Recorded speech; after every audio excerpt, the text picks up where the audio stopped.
హైదరాబాద్ నీలోఫర్ ఆసుపత్రిలో 14 నెలల చిన్నారికి కోవిడ్ సోకినట్లు వైద్యులు నిర్ధారించారు. చిన్నారికి 4 రోజుల నుంచి తీవ్ర జ్వరం, శ్వాస ఇబ్బంది రావడంలో కుటుంబ సభ్యులు నీలోఫర్ ఆసుపత్రికి తీసుకొచ్చారు.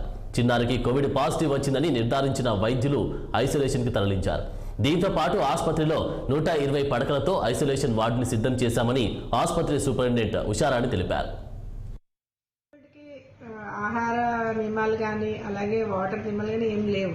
ఇన్ జనరల్ నీరు ఎప్పుడు పరిశుద్ధమైన నీరే తీసుకోవాలి. వాటర్ బాయిల్డ్ వాటర్ కానీ ఫిల్టర్డ్ వాటర్ కానీ ఇవ్వడం మంచిది. బట్ దీనికి కోవిడ్కి ఏమి రిలేషన్ లేదు.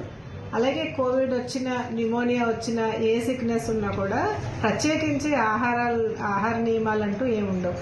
స్పెషలీ మనం చూస్తుంటాము, చిన్నపిల్లలకి ఏదైనా జ్వరం రాగానే కూడా అన్నం పెట్టడం మానేస్తుంటారు.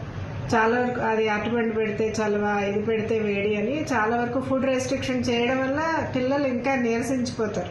వాళ్ళు ఏమేమి తినగలుగుతారో అన్నీ ఇవ్వాలి. మేము చెప్తుంటాము, ఎప్పుడైనా బేబీకి సిక్ అయిన జ్వరం కానీ, కోవిడ్ కానీ, ఆర్ డయేరియాలు కానీ ఏమన్నా వస్తే మామూలు కన్నా ఎక్కువ ఆహారం ఇవ్వడానికి ట్రై చేయాలి.